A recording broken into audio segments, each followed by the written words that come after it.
أشهد أن لا إله إلا الله وحده لا شريك له وأشهد أن محمدا عبده ورسوله أما بعد فأعوذ بالله من الشيطان الرجيم بسم الله الرحمن الرحيم الحمد لله رب العالمين الرحمن الرحيم مالك يوم الدين إياك نعبد وإياك نستعين اهدنا الصراط المستقيم صراط الذين أنعمت عليهم غير المغضوب عليهم ولا الضالين. റസൂൽ കരീം സല്ലല്ലാഹു അലൈഹി വസല്ലം സ്വർഗത്തിന്റെ സുവാർത്ത അറിയിച്ചവരിൽ ഒരു വ്യക്തി ഹസ്രത്ത് ഉമർ റളിയല്ലാഹു അൻഹുവുമാണ്. ഹസ്രത്ത് അബൂ മൂസ റളിയല്ലാഹു അൻഹു വിവരിക്കുന്നു, ഞാൻ ഒരിക്കൽ തിരുനബി സല്ലല്ലാഹു അലൈഹി വസല്ലമയോടൊപ്പം മദീനയിലെ ഒരു തോട്ടത്തിലായിരുന്നു. ആ സമയത്ത് ഞങ്ങളുടെ മുറിയുടെ പുറത്ത് ആരോ വന്ന് കതക് തുറക്കാൻ ആവശ്യപ്പെട്ടു. അപ്പോൾ റസൂലുള്ളാഹി സ്വല്ലല്ലാഹു അലൈഹി വസല്ലം എന്നോട് പറഞ്ഞു, വാതിൽ തുറന്നു കൊടുക്കുക, എന്നിട്ട് അയാളോട് സ്വർഗസുവാർത്ത അറിയിക്കുക. ഞാൻ വാതിൽ തുറന്നു നോക്കിയപ്പോൾ ആഗതൻ ഹസ്രത്ത് അബൂബക്കർ റളിയല്ലാഹു അൻഹു ആയിരുന്നു. ഞാൻ അദ്ദേഹത്തെ റസൂലുള്ളാഹി സ്വല്ലല്ലാഹു അലൈഹി വസല്ലം നൽകിയ സുവാർത്ത അറിയിച്ചു. അദ്ദേഹം അൽഹംദുലില്ലാ എന്ന് പറഞ്ഞു. ശേഷം അതുപോലെ മറ്റൊരാൾ വന്ന് കതക് തുറക്കാൻ ആവശ്യപ്പെട്ടു. അപ്പോൾ റസൂൽ കരീം സ്വല്ലല്ലാഹു അലൈഹി വസല്ലം എന്നോട് പറഞ്ഞു, ആഗതിന് വേണ്ടി വാതിൽ തുറന്നു കൊടുക്കുക, എന്നിട്ട് അയാളെ സ്വർഗസുവാർത്തയും അറിയിക്കുക. ഞാൻ വാതിൽ തുറന്നു നോക്കിയപ്പോൾ ആരെയാണ് കാണുന്നത്? അത് ഹസ്രത്ത് ഉമർ റളിയല്ലാഹു അൻഹു ആയിരുന്നു. ഞാൻ അദ്ദേഹത്തെ റസൂലുള്ളാഹി സ്വല്ലല്ലാഹു അലൈഹി വസല്ലം എനിക്ക് അറിയിച്ച സുവാർത്ത അറിയിച്ചു കൊടുത്തു. അദ്ദേഹം അൽഹംദുലില്ലാ എന്ന് പറഞ്ഞു. ശേഷം മറ്റൊരാൾ വന്ന് കതക് തുറക്കാൻ ആവശ്യപ്പെട്ടു. അപ്പോൾ റസൂൽ കരീം സ്വല്ലല്ലാഹു അലൈഹി വസല്ലം എന്നോട് പറഞ്ഞു, ആഗതിന് വേണ്ടി വാതിൽ തുറന്നു കൊടുക്കുക, എന്നിട്ട് അയാൾക്ക് ഒരു ആപത്ത് വന്ന് സംഭവിക്കുമെന്നും അതിനുശേഷം സ്വർഗം ലഭിക്കുമെന്നുമുള്ള വാർത്ത അറിയിക്കുക. ഞാൻ വാതിൽ തുറന്നു നോക്കുമ്പോൾ ആരെയാണ് കാണുന്നത്? അത് ഹസ്രത്ത് ഉസ്മാൻ റളിയല്ലാഹു അൻഹു ആയിരുന്നു. എന്നോട് റസൂലുള്ളാഹി സ്വല്ലല്ലാഹു അലൈഹി വസല്ലം പറഞ്ഞേൽപ്പിച്ച കാര്യം ഞാൻ അദ്ദേഹത്തെ അറിയിച്ചു. അദ്ദേഹം അൽഹംദുലില്ലാ എന്ന് പറഞ്ഞു. എന്നിട്ട് പറഞ്ഞു, എല്ലാ ആപത്തിൽ നിന്നും രക്ഷ നേടാനായി അള്ളാഹുവിനോട് തന്നെയാണ് സഹായം അഭ്യർത്ഥിക്കേണ്ടത്. ഹസ്രത്ത് അബ്ദുറഹ്മാൻ ബിൻ ഔഫിൽ നിന്നും നിവേദനം, റസൂലുള്ളാഹി സ്വല്ലല്ലാഹു അലൈഹി വസല്ലം പറഞ്ഞു, അബൂബക്കർ സ്വർഗാവകാശിയാണ്, ഉമർ സ്വർഗാവകാശിയാണ്, അതുപോലെ ഉസ്മാനും സ്വർഗാവകാശിയാണ്. അങ്ങനെ 10 പേരെ കുറിച്ച് ഇപ്രകാരം പറയുകയുണ്ടായി. അതായത് അലി സ്വർഗാവകാശിയാണ്, ത്വൽഹ സ്വർഗാവകാശിയാണ്, സുബൈർ സ്വർഗാവകാശിയാണ്, അബ്ദുറഹ്മാൻ ബിൻ ഔഫ് സ്വർഗാവകാശിയാണ്, സാദ് ബിൻ അബി വക്കാസ് സ്വർഗാവകാശിയാണ്, സയ്യിദ് ബിൻ സെയ്ദ് സ്വർഗാവകാശിയാണ്, അബൂ ഉബൈദ ബിൻ ജറാഹ് സ്വർഗാവകാശിയാണ്. ഹസ്രത്ത് അബൂ ഹുറൈറ റളിയല്ലാഹു അൻഹു പറഞ്ഞു, ഒരിക്കൽ ഞങ്ങൾ തിരുനബി സല്ലല്ലാഹു അലൈഹി വസല്ലമയുടെ സമീപത്തായിരുന്നു. റസൂലുള്ളാഹി സ്വല്ലല്ലാഹു അലൈഹി വസല്ലം പറഞ്ഞു, ഞാൻ ഉറക്കത്തിൽ ഇങ്ങനെ കാണുകയുണ്ടായി. ഞാനൊരു സ്വർഗം കണ്ടു. സ്വർഗത്തിൽ ഒരു മാളിക ഉണ്ടായിരുന്നു. അതിനടുത്ത് ഒരു സ്ത്രീ അംഗശുദ്ധി വരുത്തുന്നുണ്ടായിരുന്നു. ഞാൻ അവിടെ കൂടിയിരുന്നവരോട് ചോദിച്ചു, ഇത് ആരുടെ വീടാണ്? അവിടെയുള്ളവർ എന്നോട് പറഞ്ഞു, ഉമർ ബിൻ ഖത്താബിന്റെ ഭവനമാണിത്. ഞാൻ അദ്ദേഹത്തിന്റെ സ്വകാര്യത തടസ്സപ്പെടുത്തേണ്ട എന്ന് കരുതി അവിടെ നിന്നും തിരികെ വന്നു. അക്കാര്യം പറയുമ്പോൾ അവിടെ ഹസ്രത്ത് ഉമർ റളിയല്ലാഹു അൻഹു ഇരിപ്പുണ്ടായിരുന്നു. അദ്ദേഹം കരഞ്ഞുകൊണ്ട് ചോദിച്ചു, അല്ലയോ അള്ളാഹുവിന്റെ റസൂലേ, ഞാൻ അങ്ങയോട് എന്തിനു സ്വകാര്യത കാരണം വിട്ടുനിൽക്കണം? എന്തിനാണ് അങ്ങ് തിരിച്ചു പോയത്? എനിക്ക് അള്ളാഹുവിന്റെ അനുഗ്രഹം ഉണ്ടാകാൻ വേണ്ടി അങ്ങേക്ക് അവിടെ വന്നുകൂടായിരുന്നു. ഹസ്രത്ത് അബൂ സഈദ് ഖുദ്രി റളിയല്ലാഹു അൻഹു നിവേദനം ചെയ്യുന്നു, നബി കരീം സല്ലല്ലാഹു അലൈഹി വസല്ലം പറഞ്ഞു, ഇല്ലിയീൻ അത്യുന്നത സ്വർഗവാസികൾ താഴെത്തട്ടിയിലുള്ള സ്വർഗവാസികളെ എത്തി നോക്കുമ്പോൾ ആ ഇല്ലിയിലിന്റെ മുഖത്തിലുള്ള പ്രഭ കാരണം താഴെ തട്ടിലുള്ള സ്വർഗം മുഴുവനും വെട്ടിത്തിളങ്ങുന്നതാണ്. അക്കൂട്ടർ തിളക്കമാർന്ന നക്ഷത്രങ്ങളെ പോലെ കാണപ്പെടുന്നതാണ്. ഹസ്രത്ത് അബൂബക്കർ റളിയല്ലാഹുവും ഹസ്രത്ത് ഉമർ റളിയല്ലാഹുവും ഇല്ലിയീനിൽ ഉൾപ്പെട്ടവരാണ്. അവരുടെ കാര്യം വളരെ അത്ഭുതാവഹമാണ്. ഹസ്രത്ത് അബ്ദുല്ല ബിൻ മസ്ഊദിൽ നിന്നും നിവേദനം, നബി കരീം സല്ലല്ലാഹു അലൈഹി വസല്ലം പറഞ്ഞു, ഇപ്പോൾ നിങ്ങളുടെ അടുത്തേക്ക് ഒരു സ്വർഗവാസി കടന്നു വരുന്നതാണ്. അപ്പോൾ ഹസ്രത്ത് അബൂബക്കർ റളിയല്ലാഹു അൻഹു ആഗതനായി. വീണ്ടും നബി കരീം സല്ലല്ലാഹു അലൈഹി വസല്ലം പറഞ്ഞു, നിങ്ങളുടെ അടുത്ത് മറ്റൊരു സ്വർഗവാസി ഇപ്പോൾ വരുന്നതാണ്. അപ്പോൾ ഹസ്രത്ത് ഉമർ റളിയല്ലാഹു അൻഹു ആണ് വന്നത്. അതുപോലെ മറ്റൊരു നിവേദനം ഇപ്രകാരമുണ്ട്. ഹസ്രത്ത് അനസിൽ നിന്ന് നിവേദനം, റസൂൽ കരീം സല്ലല്ലാഹു അലൈഹി വസല്ലം ഹസ്രത്ത് അബൂബക്കർ, ഹസ്രത്ത് ഉമർ എന്നിവരെ കുറിച്ച് ഇപ്രകാരം പറയുകയുണ്ടായി: സ്വർഗത്തിലുള്ള മുൻകടന്നവരും പിൻകടന്നവരുമായ അവലീനും ആഖിരീനുമായ എല്ലാവരെക്കാളും, എന്നാൽ നബിമാരെയും റസൂൽമാരെയും ഒഴിച്ചുള്ള എല്ലാവരുടെയും നേതാവായി അബൂബക്കറും ഉമറും ഉണ്ടാകും. ഹസ്രത്ത് അബൂ ഹുറൈറ പറയുന്നു, റസൂൽ കരീം സല്ലല്ലാഹു അലൈഹി വസല്ലം പറയുകയുണ്ടായി, ഉമർ ബിൻ ഖത്താബ് സ്വർഗവാസികളുടെ വിളക്കായിരിക്കും. ഹസ്രത്ത് ഉമർ റളിയല്ലാഹു അൻഹുവിന്റെ പദവിയെക്കുറിച്ച് മറ്റൊരു നിവേദനമുണ്ട്.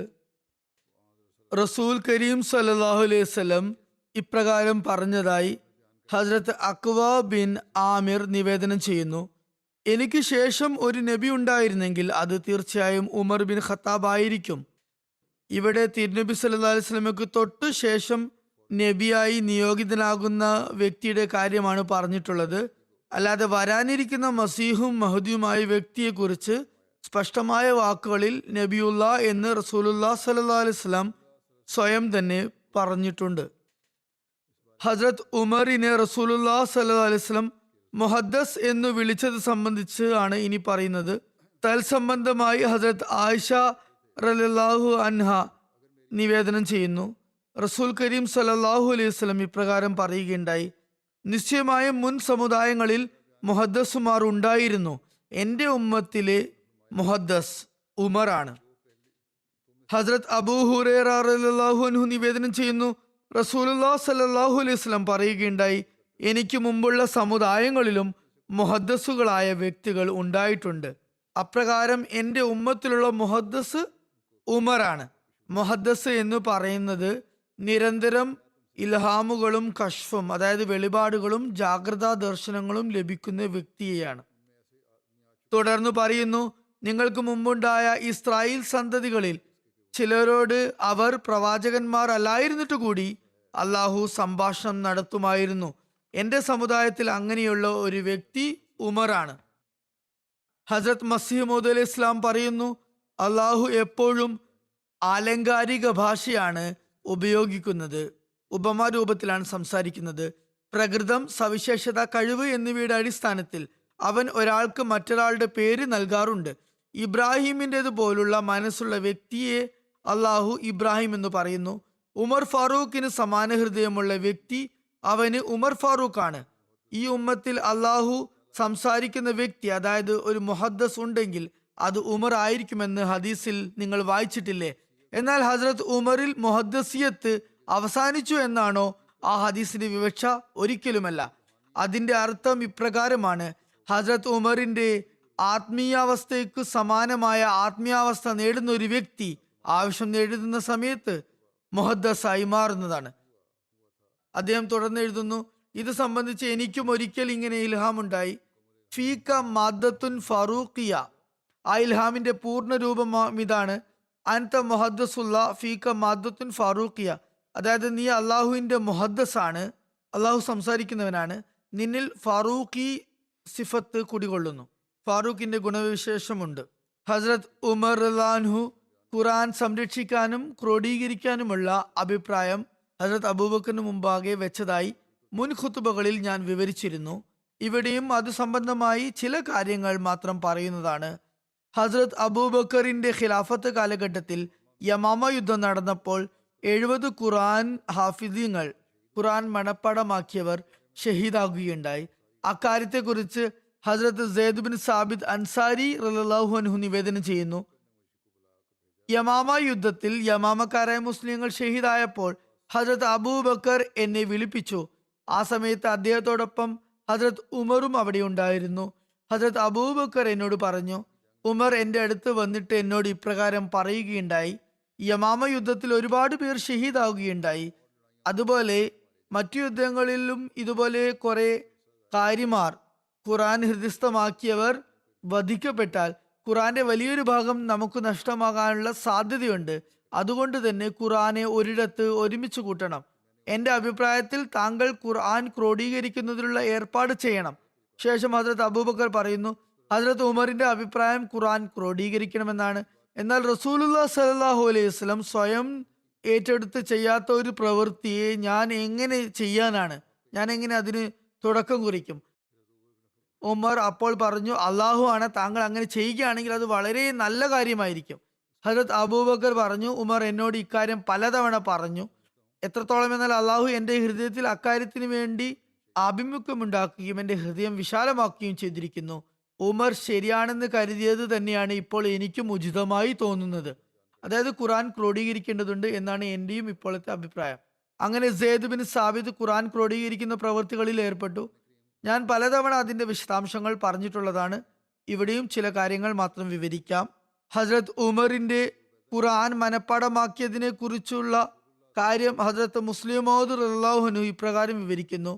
അബൂ ഉബൈദയിൽ നിന്നും നിവേദനം, റസൂൽ കരീം സല്ലല്ലാഹു അലൈഹി വസല്ലം ഇനി പറയുന്ന മുഹാജിരിങ്ങളായ സഹാബാക്കൾ ഖുർആൻ മനഃപ്പാടമാക്കിയതായി പറഞ്ഞിട്ടുണ്ട്.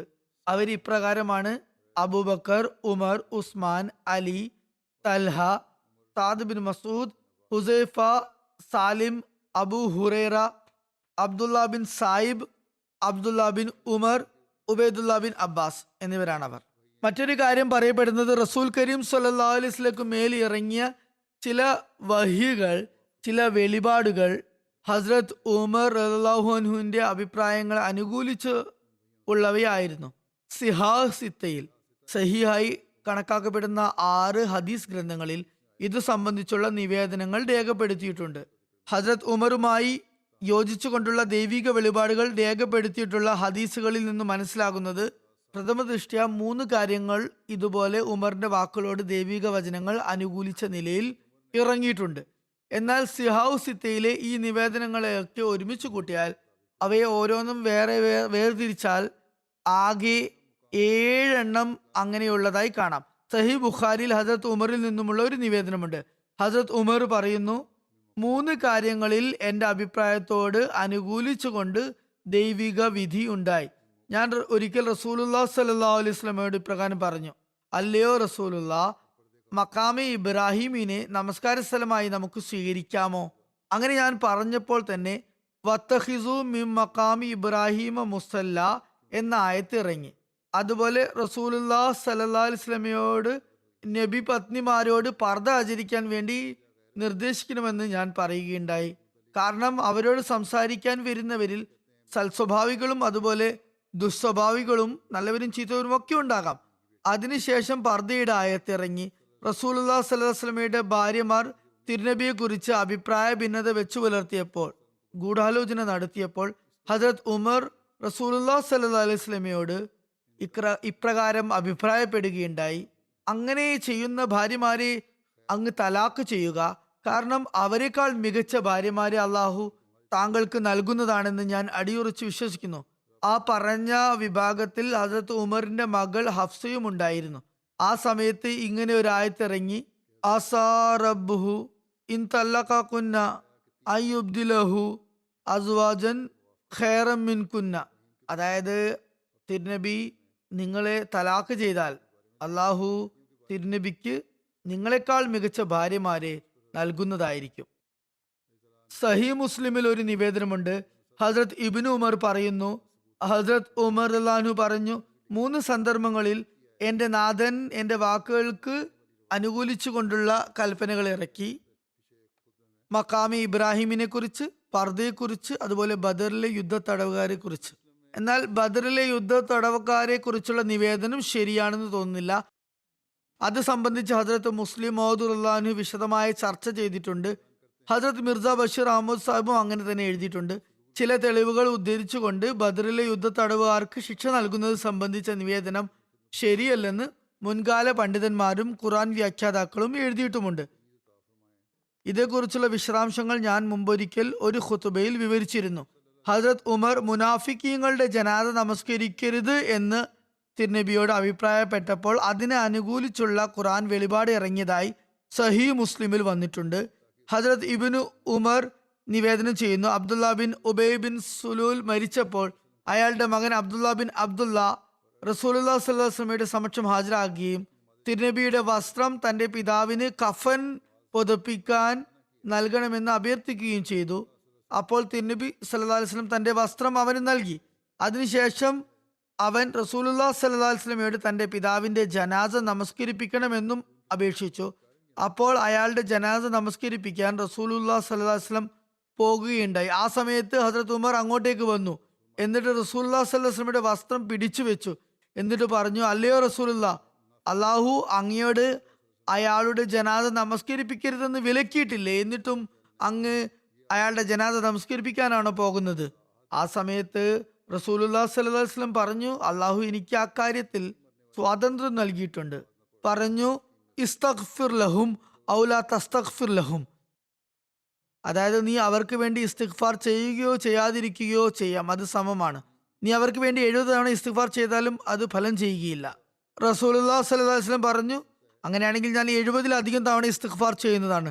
ഹസ്രത്ത് ഉമർ പറഞ്ഞു, അയാൾ മുനാഫിക്കല്ലേ? എന്നിട്ടും റസൂലുള്ളാഹി സ്വല്ലല്ലാഹു അലൈഹി വസല്ലം അയാളുടെ ജനാസ നമസ്കരിപ്പിച്ചു. അപ്പോൾ അള്ളാഹു ഇപ്രകാരം ആയത്തിറക്കി, വലാ തുസല്ലി അലാ അഹദി മിൻഹും മാത അബദൻ വലാ തഖും അലാ ഖബ്രിഹി. അതായത് നീ അവരുടെ ജനാസ ഒരിക്കലും നമസ്കരിപ്പിക്കരുത്. ഇവിടെ മുനാഫിക്കുകളെ കുറിച്ചാണ് പറയുന്നത്. അതുപോലെ ഒരിക്കലും അവരുടെ കബറിനടുത്ത് ചെന്ന് ദുആയും ചെയ്യരുത്. മദ്യപാനം ഹറാമാക്കിയതിനെ കുറിച്ച് ഹദ്രത്ത് ഉമറിന്റെ അഭിപ്രായത്തെ അനുകൂലിച്ചു കൊണ്ടുള്ള ഖുർആനിക വെളിപാട് ഇറങ്ങിയതിനെ കുറിച്ച് സുനൻ തിർമിസിയിൽ ഇപ്രകാരം വന്നിരിക്കുന്നു. ഹദ്രത്ത് ഉമർ ബിൻ ഖത്താബ് ഇപ്രകാരം ദുആ ചെയ്തു, അള്ളാഹുയെ മദ്യത്തെക്കുറിച്ച് ഞങ്ങൾക്ക് തൃപ്തികരമായുള്ള ഒരു കൽപ്പന നീ ഇറക്കിയാലും. ആ സമയത്ത് സൂറ ബഖറയിലെ യസ്അലൂനക അനിൽ ഖംറി വൽ മൈസിർ എന്ന ആയത്ത് ഇറങ്ങുകയുണ്ടായി. അതായത് അവർ നിന്നോട് മദ്യപാനത്തെയും ചൂതാട്ടത്തെയും കുറിച്ച് ചോദിക്കുന്നു. നീ അവരോട് പറയുക, ഇവ രണ്ടിലും വലിയ പാപമുണ്ട്. ജനങ്ങൾക്ക് കുറച്ച് പ്രയോജനവുമുണ്ട്, എന്നാൽ രണ്ടിന്റെ പ്രയോജനങ്ങളെക്കാൾ കൂടുതൽ പാപമാണ് ഉള്ളത്, അധികമായുള്ളത്. ഈ ആയത്ത് ഇറങ്ങിയപ്പോൾ ഹസ്രത്ത് ഉമറിന് ആ ആയത്ത് കേൾപ്പിക്കുകയുണ്ടായി. അത് കേട്ടപ്പോൾ ഹസ്രത്ത് ഉമർ പിന്നെയും പറഞ്ഞു, അള്ളാഹുവെ മദ്യത്തെക്കുറിച്ച് ഞങ്ങൾക്ക് കൂടുതൽ സ്പഷ്ടമായ കൽപ്പന നൽകിയാലും. അപ്പോൾ സൂറ നിസായിലെ ലാ തഖറബു സലാത്ത വഅൻതും സുകാറ എന്ന ആയത്തിറങ്ങി. അതായത് നിങ്ങൾ മത്തുപിടിച്ച അവസ്ഥയിൽ, ബോധമില്ലാത്ത അവസ്ഥയിൽ, നിങ്ങൾ പറയുന്നത് എന്താണെന്ന് നിങ്ങൾക്ക് മനസ്സിലാക്കാൻ കഴിയാത്ത അവസ്ഥയിൽ നിങ്ങൾ നമസ്കാരത്തെ സമീപിക്കരുത്. ഉമർ വന്നപ്പോൾ ഈ ആയത്തും കേൾപ്പിക്കപ്പെട്ടു. അപ്പോൾ ഉമർ വീണ്ടും പറഞ്ഞു, അള്ളാഹുവെ മദ്യത്തെക്കുറിച്ച് കൂടുതൽ വ്യക്തമായ കൽപ്പന നൽകിയാലും. അപ്പോൾ സൂറ മാഇദയിലെ ഇന്നമാ യുരീദു ശൈത്താനു അൻ യൂഖിയ ബൈനകുമുൽ അദാവത വൽ ബഗ്ദാ ഫിൽ ഖംറി വൽ മൈസിരി വയസുദ്ദകും അൻ സിക്രില്ലാഹി വഅനിസ് സലാത്തി ഫഹൽ അൻതും മുൻതഹൂൻ എന്ന ആയത്തിറങ്ങി. അതായത് ശൈത്താൻ ആഗ്രഹിക്കുന്നത് നിങ്ങൾക്കിടയിൽ മദ്യവും ചൂതാട്ടും മുഖേന ശത്രുതയും പകയും ഉളവാക്കാനാണ്. അതുപോലെ നിങ്ങളെ ദൈവസ്മരണയിൽ നിന്നും ദിക്റിലാഹിൽ നിന്നും അതുപോലെ നമസ്കാരത്തിൽ നിന്നും അകറ്റി നിർത്താനാണ്. എന്നിട്ടും നിങ്ങൾ അവയെ ഉപേക്ഷിക്കുന്നില്ലേ? ഉമർ വീണ്ടും അങ്ങോട്ടേക്ക് വന്നു. ഈ ആയത്തും അദ്ദേഹത്തിന് കേൾപ്പിക്കപ്പെട്ടു. അപ്പോൾ അദ്ദേഹം പറഞ്ഞു, ഞങ്ങൾ തീർച്ചയായും അവയെ പാടെ ഉപേക്ഷിക്കുന്നതാണ്. സിഹാവ് സിത്തയിൽ വിവരിക്കപ്പെട്ട ഈ സംഗതികളെ കൂടാതെ ജീവചരിത്രകാരന്മാർ വേറെയും പല സംഭവങ്ങൾ അള്ളാഹുവിന്റെ അനുകൂല വിധി ഉമറിന്റെ അഭിപ്രായത്തെ കുറിച്ച് വന്നതായി രേഖപ്പെടുത്തിയിട്ടുണ്ട്. അപ്രകാരം അല്ലാമ സുയൂത്തി 20ഓളം കാര്യങ്ങൾ രേഖപ്പെടുത്തിയിട്ടുണ്ട്. ഹസ്രത്ത് മസീഹ് അലി ഇസ്ലാം പറയുന്നു, സഹാബാക്കളിൽ ഹസ്രത്ത് ഉമർ റളിയല്ലാഹു എത്ര വലിയ പദവി വഹിച്ചിരുന്നു എന്ന് നിങ്ങൾക്കറിയുമോ? ചില സന്ദർഭങ്ങളിൽ അദ്ദേഹത്തിന്റെ അഭിപ്രായത്തെ അനുകൂലിച്ചു കൊണ്ടുള്ള ഖുർആനിക ആയത്തുകൾ ഇറങ്ങുമായിരുന്നു.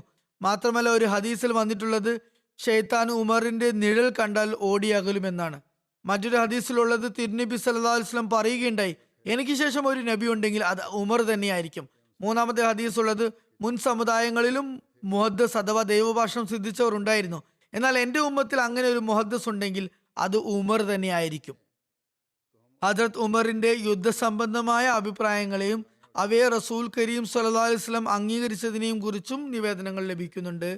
ഒരു നിവേദനത്തിൽ ആമഷ് പറയുന്നു, ഹജറത് അബൂ ഹുറൈറയാണോ അതോ ഹജറത് അബൂ സയ്യിദ് ആണോ നിവേദനം ചെയ്തത് എന്ന് ഈ ആമിഷിന് നിവേദനം ചെയ്ത വ്യക്തിക്ക് ഉറപ്പില്ല.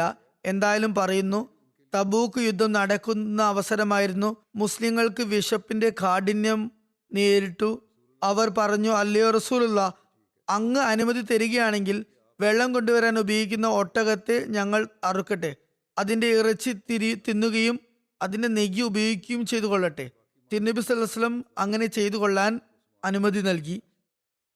പറയുന്നു, അപ്പോൾ ഹജറത്ത് ഉമർ അവിടത്തേക്ക് വന്നു. എന്നിട്ട് പറഞ്ഞു, അല്ലയോ അള്ളാഹുവിന്റെ റസൂലെ, അതിന് അനുമതി നൽകിയാൽ ക്രമേണ യാത്രാമൃഗങ്ങളിൽ കുറവ് വരുന്നതാണ്. അതുകൊണ്ട് എല്ലാവരോടും അവരുടെ കയ്യിലുള്ള മിച്ചം വെച്ച സാധന സാമഗ്രികൾ കൊണ്ടുവന്ന് ഒരുമിച്ച് കൂട്ടാൻ ഉത്തരവ് നൽകുക. എന്നിട്ട് അതിൽ ബർക്കത്തുണ്ടാകാൻ, സമൃദ്ധി ഉണ്ടാകാൻ വേണ്ടി ദുആ ചെയ്യുക. അള്ളാഹു അതിൽ ബർക്കത്ത് ചൊരിയുമെന്നാണ് എൻ്റെ വിശ്വാസം.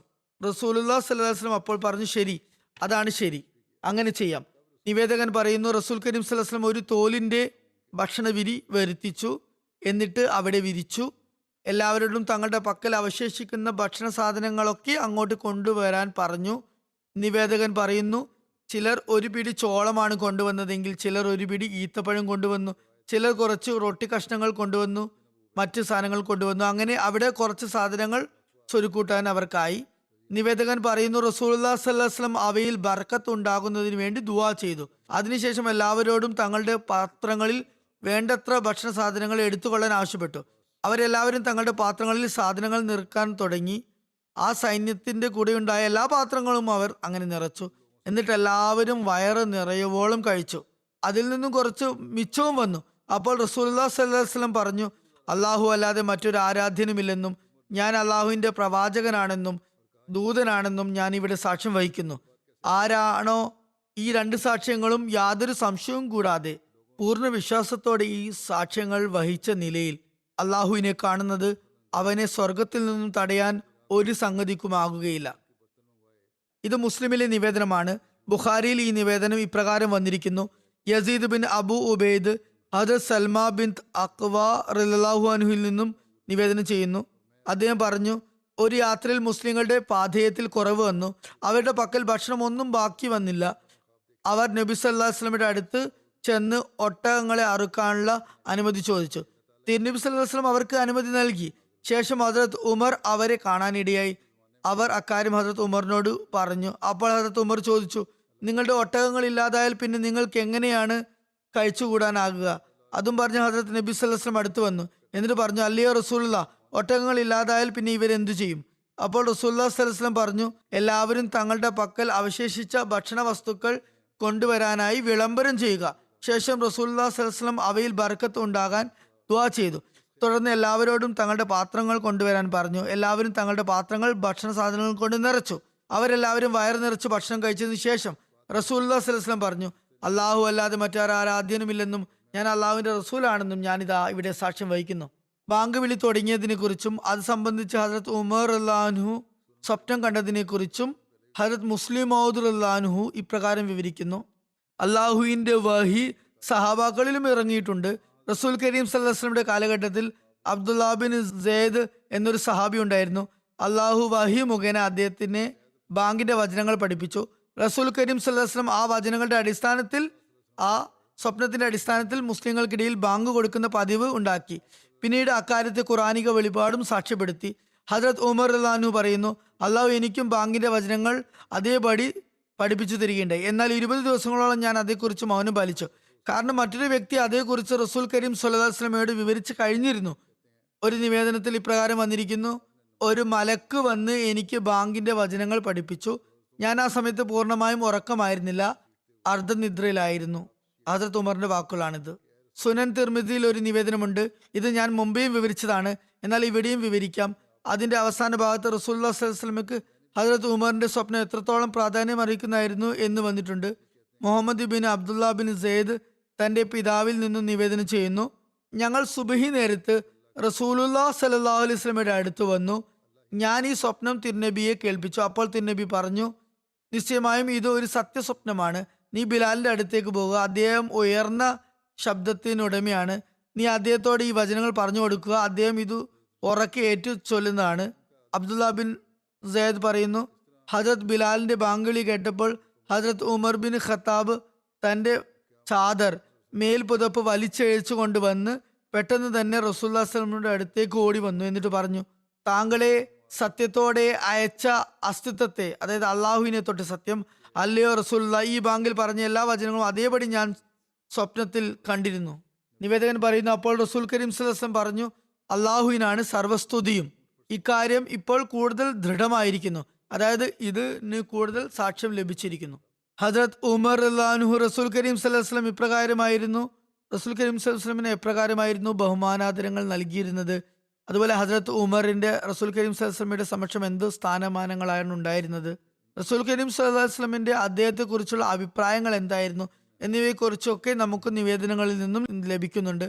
ഹജരത്ത് ഇബ്നു ഉമർ റളിയല്ലാഹു അൻഹു നിവേദനം ചെയ്യുന്നു, ഞാൻ റസൂൽ കരീം സ്വല്ലല്ലാഹു അലൈഹി വസല്ലമയോടൊപ്പം ഒരു യാത്രയിലായിരുന്നു. ഹജരത്ത് ഉമർ റളിയല്ലാഹു അൻഹുവിന്റെ ഒരു ഒട്ടകത്തിൽ ഞാൻ സഞ്ചരിക്കുകയായിരുന്നു. അത് എപ്പോഴും തിരുനബിയുടെ ഒട്ടകത്തെ മറികടക്കാൻ ശ്രമിച്ചു കൊണ്ടിരുന്നു. അത് കണ്ട് ഹജരത്ത് ഉമർ എന്നോട് പറഞ്ഞു, അല്ലയോ അബ്ദുള്ള, ആരും തന്നെ തിരുനബി സല്ലല്ലാഹു അലൈഹി വസല്ലമയെ മറികടക്കാൻ പാടില്ല. അതായത് നിന്റെ ഈ സവാരി മൃഗം റസൂലുള്ളാഹി സ്വല്ലല്ലാഹു അലൈഹി വസല്ലമയുടെ സവാരി മൃഗത്തെ മുൻകടക്കാൻ പാടില്ല. നബി സല്ലല്ലാഹു അലൈഹി വസല്ലം ഹജരത്ത് ഉമറിനോട് പറഞ്ഞു, ഈ ഒട്ടകത്തെ എനിക്ക് വിൽക്കുക. അപ്പോൾ ഹജരത്ത് ഉമർ പറഞ്ഞു, ഇത് താങ്കളുടെ തന്നെയാണല്ലോ, പിന്നെ എന്തിനാണ് വിൽക്കേണ്ടത്? അവസാനം തിരുനബി സല്ലല്ലാഹു അലൈഹി വസല്ലം അത് വിലക്ക് വാങ്ങുക തന്നെ ചെയ്തു. എന്നിട്ട് ഞാൻ ഇത് നിനക്ക് തന്നെ നൽകുന്നു എന്ന് പറഞ്ഞു. ഇനി നിനക്ക് ഇത് ഇഷ്ടം പോലെ ഉപയോഗിക്കാമെന്ന് പറഞ്ഞു. അതായത് തിരുനബി സല്ലല്ലാഹു അലൈഹി വസല്ലം അത് വാങ്ങിച്ച് ഇബ്നു ഉമറിന് പാരിതോഷികമായി നൽകി. ഹജരത്ത് അനസ് ബിൻ മാലിക് നിവേദനം ചെയ്യുന്നു, സൂര്യൻ മധ്യത്തിൽ നിന്നും തെറ്റിയ ശേഷം റസൂലുള്ളാഹി സ്വല്ലല്ലാഹു അലൈഹി വസല്ലം വന്നു. എന്നിട്ട് ളുഹർ നമസ്കരിപ്പിച്ചു. ശേഷം മെമ്പറിലേക്ക് കയറി. എന്നിട്ട് നിർണിത സമയത്തെക്കുറിച്ച് പറഞ്ഞു. അപ്പോൾ മഹാസംഭവങ്ങൾ അരങ്ങേറുമെന്ന് പറഞ്ഞു.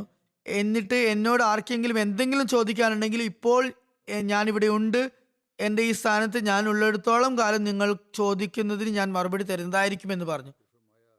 അത് കേട്ട് ജനങ്ങൾ ഒരുപാട് കരഞ്ഞു.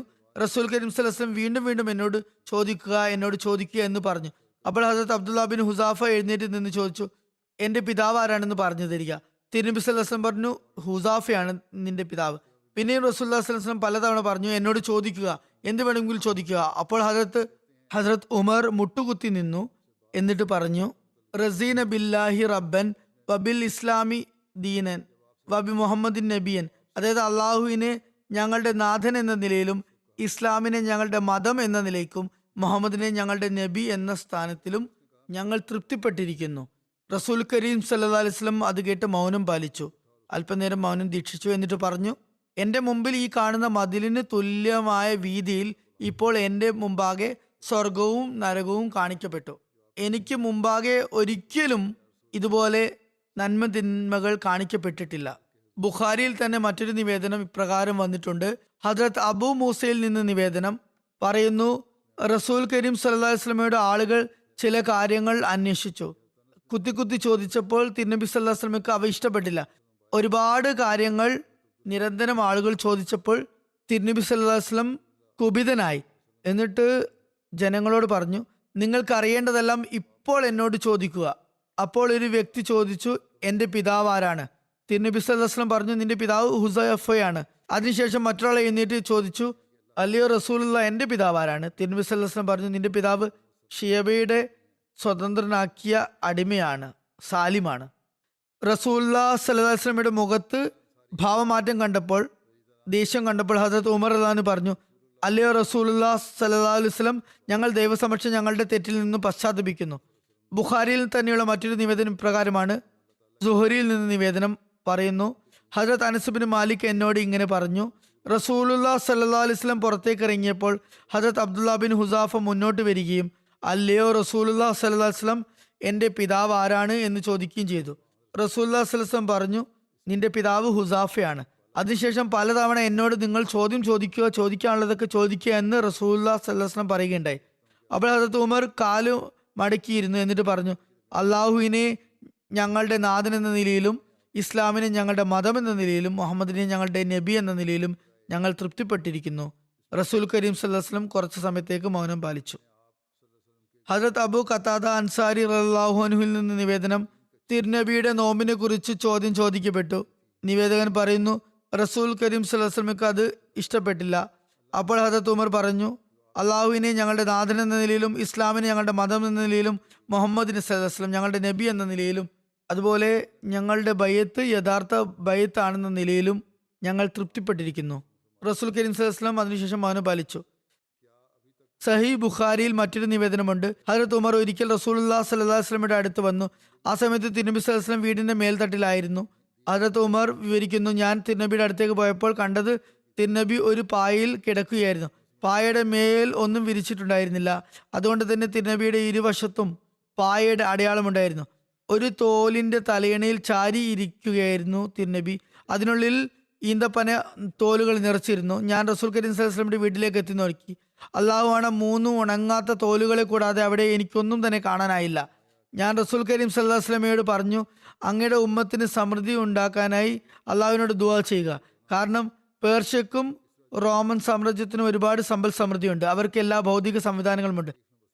എന്നാൽ അള്ളാഹുവിനെ ആരാധിക്കുന്നവരല്ല അവർ. തിരുനബി തലയണ വെച്ച് ഇരിക്കുകയായിരുന്നു. ഉമറിനോട് പറഞ്ഞു, അല്ലയോ ഖത്താബിന്റെ മകനെ, നീ ഇപ്പോഴും സംശയത്തിൽ തന്നെയാണ് നിലകൊള്ളുന്നത്. ആ കൂട്ടർക്ക് ഈ ലോകത്ത് മാത്രം പെട്ടെന്ന് തന്നെ എല്ലാ സുഖലോലുപതിയും ലഭിച്ചിരിക്കുന്നു, പിന്നീട് ഒന്നും ലഭിക്കുന്നതല്ല. ഞാൻ പറഞ്ഞു, അല്ലയോ റസൂലുള്ളാഹ്, എൻ്റെ പാപപൂർത്തിക്കായി അങ്ങ് ദുആ ചെയ്താലും. ഹജരത് മസീഹ് അൽ ഇസ്ലാം പറയുന്നു, ഒരിക്കൽ ഹജരത് ഉമർ റളിയല്ലാഹു തിരുനബി സല്ലല്ലാഹു അലൈഹി വസല്ലമയുടെ വീട്ടിലേക്ക് പോയി. അവിടെ ഒന്നും തന്നെ കാണാൻ സാധിച്ചില്ല. തിരുനബി സല്ലല്ലാഹു അലൈഹി വസല്ലം ഒരു പായയിൽ കിടക്കുകയായിരുന്നു. തിരുനബിയുടെ ദേഹമാസകലം പായയുടെ പാടുകൾ ഉണ്ടായിരുന്നു. അത് കണ്ട് ഉമറിന് കരച്ചിൽ വന്നു. തിരുനബിയോട് ചോദിച്ചു ആ കാര്യം. അപ്പോൾ തിരുനബി ചോദിച്ചു, അല്ലയോ ഉമർ, നീ എന്തിനാണ് കരയുന്നത്? ഹജരത് ഉമർ പറഞ്ഞു, അങ്ങയുടെ കഷ്ടപ്പാട് കണ്ട് എനിക്ക് സഹിക്കാൻ കഴിയുന്നില്ല. എനിക്ക് കരച്ചിൽ വരുന്നു. സീസറും ഖുസ്രവും കാഫിറായിട്ട് കൂടി സുഖലോലുപരായി ജീവിക്കുന്നു, എന്നാൽ അങ്ങ് വളരെ കഷ്ടത്തോടെയാണ് ജീവിക്കുന്നത്. അപ്പോൾ റസൂലുള്ളാഹി സ്വല്ലല്ലാഹു അലൈഹി വസല്ലം പറഞ്ഞു, ഈ ലോകവുമായി എനിക്ക് എന്ത് ബന്ധം?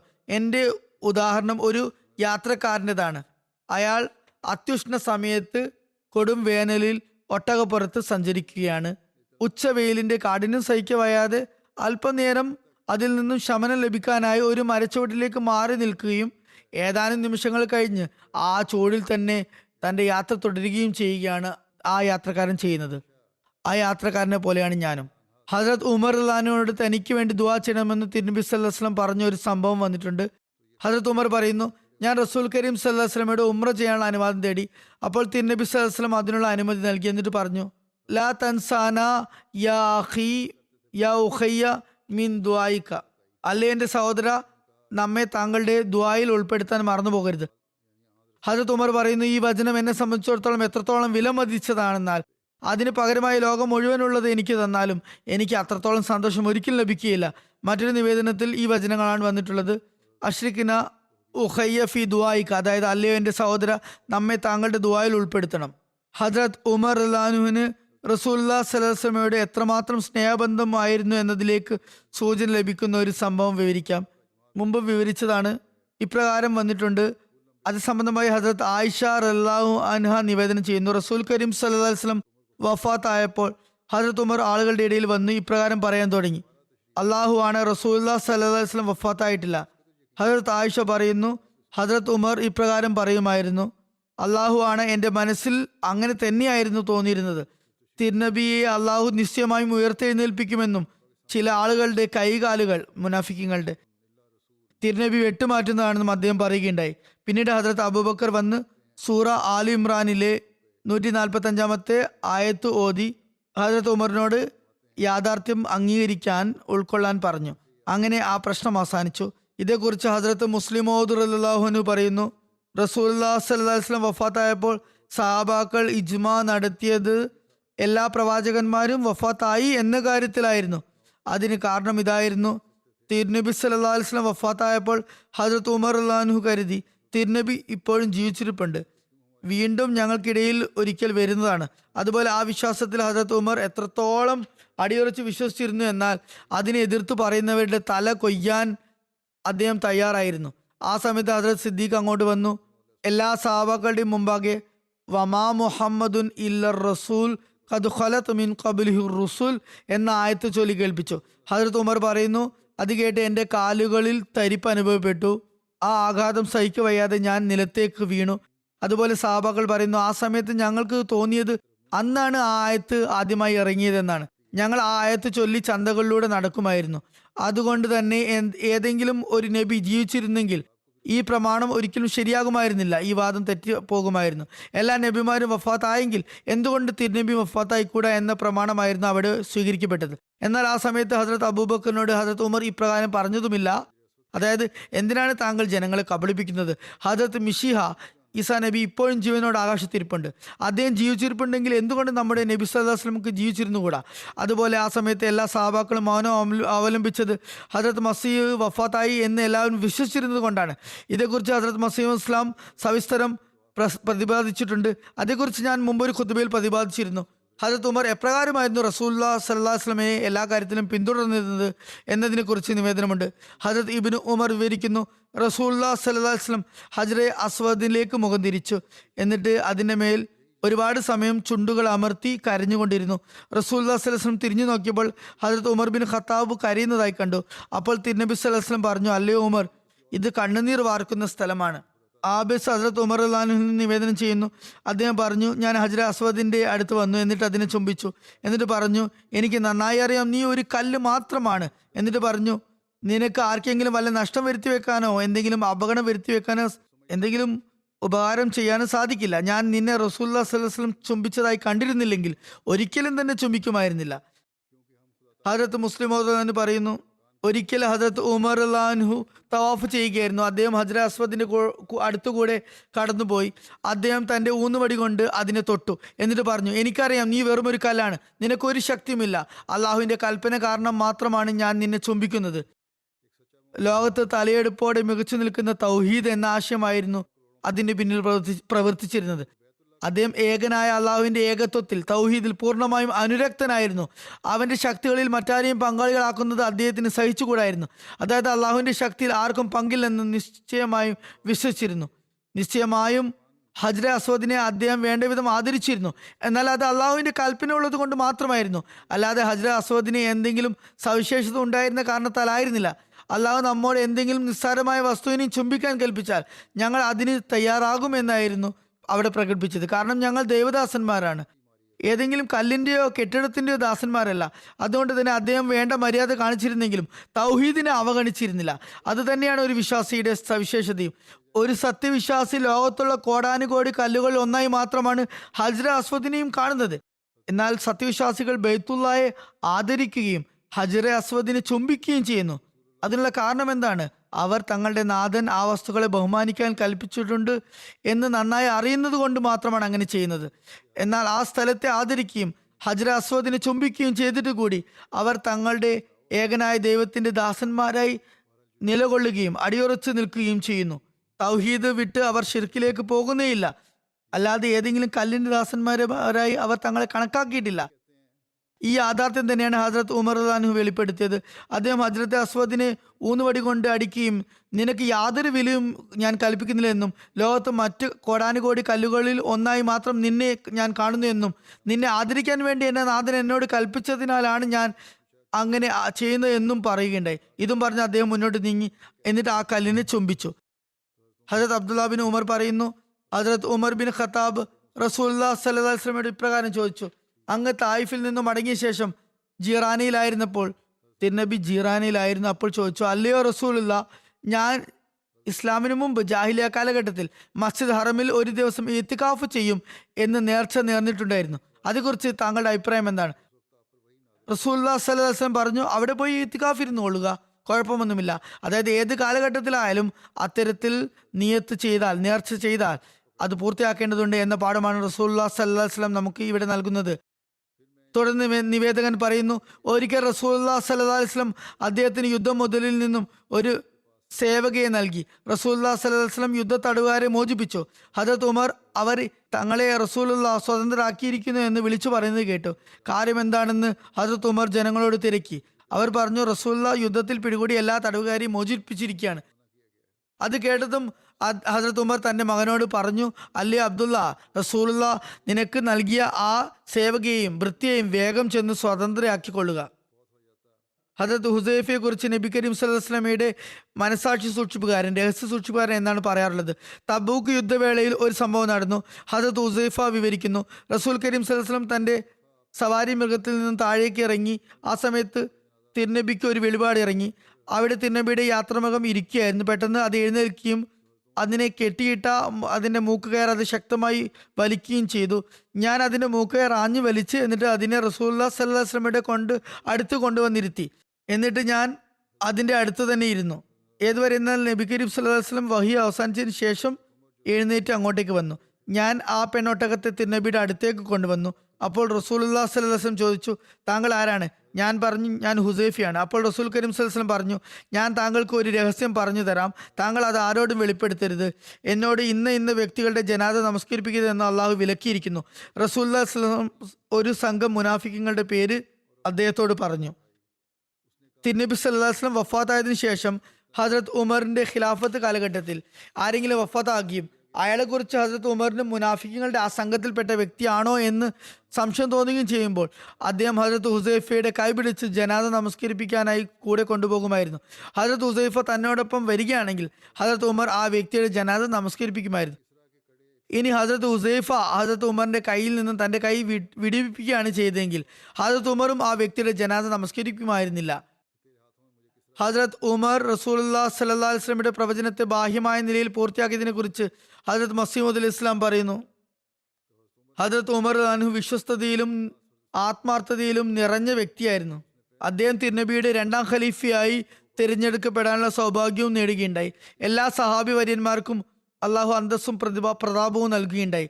സീസറിന്റെയും ഖുസ്രോവിന്റെയും സമ്പത്തും അതുപോലെ രാജകുമാരി പോലും അവർക്ക് മുമ്പാകെ അവതരിപ്പിക്കപ്പെട്ടു. ഇങ്ങനെ വന്നിരിക്കുന്ന ഒരു സഹാബി ഖുസ്രോവിന്റെ സദസ്സിൽ വന്നു. ഖുസ്രോവിന്റെ ഭൃത്യന്മാർ സ്വർണത്തിന്റെയും വെള്ളിയുടെയും ഇരിപ്പിടങ്ങൾ തയ്യാറാക്കി തങ്ങളുടെ പ്രതാപവും പ്രൗഢിയും പ്രദർശിപ്പിച്ചു. അത് കണ്ട് ആ സഹാബി പറഞ്ഞു, ഈ സമ്പത്ത് കൊണ്ടൊന്നും ഞങ്ങൾ പ്രലോഭിതരാകുകയില്ല. കാരണം ഖുസ്രോവിന്റെ അധികാര ചിഹ്നമായ തണ്ടകൾ, കൈത്തളകൾ ഞങ്ങൾക്ക് ലഭിക്കുമെന്നാണ് ഞങ്ങളോട് ദൈവ വാഗ്ദാനമുള്ളത്. അങ്ങനെ ഹസരത്ത് ഉമർ റളിയല്ലാഹു അൻഹു പിൽക്കാലത്ത് ആ പ്രവചനം പൂർത്തിയാക്കാനായി ആ കൈത്തണ്ടകൾ ഒരു സഹാബി അണിയിക്കുകയുണ്ടായി. ഹസരത്ത് മുസ്ലിം റളിയല്ലാഹു അൻഹു പറയുന്നു, സ്വർണം അണിയാൻ പുരുഷന്മാർക്ക് അനുവാദമില്ല. എന്നാൽ ഹസരത്ത് ഉമർ റളിയല്ലാഹു അൻഹു ഒരു സഹാബിയെ കിസ്രയുടെ കൈത്തള അണിയിക്കുകയുണ്ടായി. അപ്പോൾ ആ സഹാബി അത് അണിയാൻ സമ്മതിച്ചില്ല. ആദ്യം ഹസരത്ത് ഉമർ അദ്ദേഹത്തെ ശകാരിച്ചു കൊണ്ട് പറഞ്ഞു, നിന്റെ കൈകളിൽ കിസ്രയുടെ തളകൾ എനിക്ക് കാണാൻ സാധിച്ചു എന്ന് റസൂലുള്ളാഹി സ്വല്ലല്ലാഹു അലൈഹി വസല്ലം പറഞ്ഞത് ഓർമ്മയില്ലേ? അതുപോലെ മറ്റൊരു സന്ദർഭത്തിൽ യുദ്ധം മുതലായി ഖുസ്രോവിന്റെ കിരീടവും പട്ടുവസ്ത്രവും വന്നു. ഹദ്രത്ത് ഉമർ ഒരു വ്യക്തിയോട് ആ വസ്ത്രവും കിരീടവും അണിയാൻ കൽപ്പിച്ചു. അപ്പോൾ അത് ധരിച്ചപ്പോൾ അദ്ദേഹം പൊട്ടിക്കരഞ്ഞു. എന്നിട്ട് പറഞ്ഞു, കുറച്ചു നാൾ മുമ്പ് വരെ ഖുസ്രോ ഈ വസ്ത്രം ധരിച്ച് ഈ കിരീടവും ചൂടി പേർഷ്യയിൽ സ്വേച്ഛാധിപതിയായി വാഴുകയായിരുന്നു. ഇന്ന് അയാൾ കൊടും വനങ്ങളിൽ അലഞ്ഞു തിരിയുകയാണ്. ഇതാണ് ലോകത്തിന്റെ അവസ്ഥ. ഹദ്രത്ത് ഉമറിന്റെ ഈ പ്രവൃത്തി ബാഹ്യ ദൃഷ്ട്യാലെ ഒരാൾക്ക് ചിലപ്പോൾ അനുചിതമായി തോന്നിയേക്കാം. കാരണം പട്ടും സ്വർണവും പുരുഷന്മാർക്ക് അനുവദനീയമല്ല. എന്നാൽ ഒരു നല്ല കാര്യം മനസ്സിലാക്കി കൊടുക്കാനും ഉപദേശിക്കാനുമായാണ് ഹദ്രത്ത് ഉമർ ഒരു വ്യക്തിയെ ഏതാനും നിമിഷങ്ങൾക്കായി സ്വർണവും പട്ടും ധരിപ്പിച്ചത്. ചുരുക്കത്തിൽ അടിസ്ഥാനപരമായ കാര്യം അള്ളാഹുവിൻ്റെ തഖ്വയാണ്. അള്ളാഹുവിനോടുള്ള തഖ്വ ഉണ്ടാക്കുന്നതിന് വേണ്ടിയാണ് എല്ലാ ദൈവകൽപ്പനകളും ഉള്ളത്. അതുകൊണ്ട് അള്ളാഹുവിൻ്റെ തഖ്വ സ്വായത്തമാക്കുന്നതിന് വേണ്ടി ബാഹ്യദൃഷ്ടിയ ആരാധനയായി തോന്നുന്ന ഒരു കാര്യവും ഒഴിവാക്കേണ്ടി വന്നാൽ അതും ദൈവത്തിൽ നിന്ന് പ്രതിഫലം ലഭിക്കുന്നതിനൊരു കാരണമാകും. ഹദ്രത്ത് അബ്ദുല്ല ബിൻ ഉമറിൽ നിന്ന് നിവേദനം, നബി സല്ലല്ലാഹു അലൈഹി വസല്ലം പറഞ്ഞു, ഞാനൊരു സ്വപ്നത്തിൽ ഇങ്ങനെ കണ്ടു. ഞാനൊരു കിണറിൽ നിന്നും ഒരു കപ്പിയിൽ ഘടിപ്പിച്ച തൊട്ടി കൊണ്ട് വെള്ളം കോരുകയായിരുന്നു. ആ സമയത്ത് അബൂബക്കർ അങ്ങോട്ട് വന്നു. അദ്ദേഹം 2 കോരി വെള്ളം വളരെ പ്രയാസപ്പെട്ട് വലിച്ചെടുത്തു. ആ വെള്ളം കോരുമ്പോൾ അദ്ദേഹത്തിന് വളരെ ബലഹീനതയുള്ളതായി കാണപ്പെട്ടു.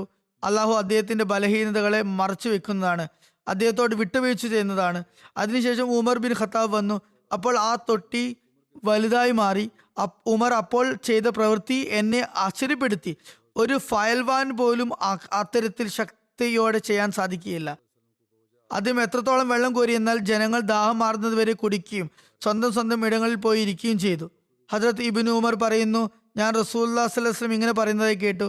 ഞാൻ ഉറങ്ങിക്കിടന്ന സമയത്ത് എൻ്റെ പക്കൽ പാൽ നിറച്ച ഒരു പാത്രം കൊണ്ടുവരപ്പെടുകയും അതിൽ നിന്നും ഞാൻ പാൽ കുടിക്കുകയും ചെയ്തു. ഞാൻ എത്രത്തോളം പാൽ കുടിച്ചെന്നാൽ എൻ്റെ നഖങ്ങളിൽ നിന്നും പാൽ പുറത്ത് വരുന്നതായി എനിക്ക് അനുഭവപ്പെട്ടു. ശേഷം ഞാൻ മിച്ചമുള്ള പാൽ ഹദ്രത്ത് ഉമർ ബിൻ ഖത്താബിന് നൽകി. സഹാബാക്കൾ ചോദിച്ചു, അല്ലയോ അള്ളാഹുവിൻ്റെ ദൂതരെ, ഇതുകൊണ്ട് എന്താണ് അർത്ഥമാകുന്നത്? തിരുനബി സല്ലല്ലാഹു അലൈഹി വസല്ലം പറഞ്ഞു, ഇൽമ്, ജ്ഞാനം. ഹദ്രത്ത് സൈനുൽ ആബിദീൻ വലിയുള്ള ഷാ സാബി ഈ ഹദീസിനെ വ്യാഖ്യാനിച്ചുകൊണ്ട് പറയുന്നു, ഫസ്ലുൽ ഇൽമ എന്നതുകൊണ്ട് ഇൽമിന്റെ അറിവിന്റെ മഹാത്മ്യം എന്നല്ല ഉദ്ദേശം, മറിച്ച് അറിവിന്റെ മഹാത്മ്യത്തെക്കുറിച്ച് മറ്റൊരു അധ്യായം തന്നെ ചേർത്തിട്ടുണ്ട്. ഇവിടെ ശേഷിക്കുന്ന അറിവിന്റെ ഭാഗം എന്നാണ് ഉദ്ദേശം. അതായത് റസൂലുള്ളാഹി സ്വല്ലല്ലാഹു അലൈഹി വസല്ലമയുടെ സ്വപ്നവും അതിന്റെ വ്യാഖ്യാനവും അതുപോലെ ഈ സ്വപ്നത്തെ സാക്ഷാത്കരിക്കാൻ വേണ്ടി നടന്ന മറ്റ് സംഭവങ്ങളും എടുത്തു നോക്കുമ്പോൾ ഇതിൽ നിന്നുള്ള വിവക്ഷ ഹദ്രത്ത് ഉമർ റളിയല്ലാഹു ലഭിച്ച ഹദ്രത്ത് ഉമർ റളിയല്ലാഹു മുഖേന മുസ്ലിങ്ങൾക്ക് ലഭിച്ച ഭൗതികമായ വിജയങ്ങളും പ്രൗഢിയുമാണ്. റസൂൽ കരീം സ്വല്ലല്ലാഹു അലൈഹി വസല്ലമയിൽ നിന്ന് ലഭിച്ച ഇൽമുൻ നബി, അതായത് പ്രവാചകത്തിന്റെ ശേഷിക്കുന്ന അറിവിന്റെ ഒരു ഭാഗമാണത്. ഖുറാനിൽ റസൂലുള്ളാഹി സ്വല്ലല്ലാഹു അലൈഹി വസല്ലമയെ ഈ അറിവിന്റെ സമഗ്രതയുടെ അടിസ്ഥാനത്തിൽ മജ്മഉൽ ബഹ്റൈൻ എന്ന് പറഞ്ഞിട്ടുണ്ട്.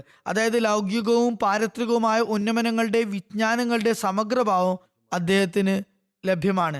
ഇമാം ബുഖാരി പൊളിറ്റിക്സിനെ, രാഷ്ട്രീയത്തെയും ഇൽമിൽ ഉൾപ്പെടുത്തി റസൂൽ കരീം സ്വല്ലല്ലാഹു അലൈഹി വസല്ലം സമ്പൂർണ്ണമായ നേരും നെറിയും നീതിയും ന്യായവും ലോകത്ത് സ്ഥാപിച്ച വ്യക്തിയാണെന്നും മാനസികമായ ഇഹപരങ്ങളിലെ നന്മകളിൽ അധിഷ്ഠിതമായ ഒരു കാര്യമാണ് അതെന്നും പറഞ്ഞിട്ടുണ്ട്.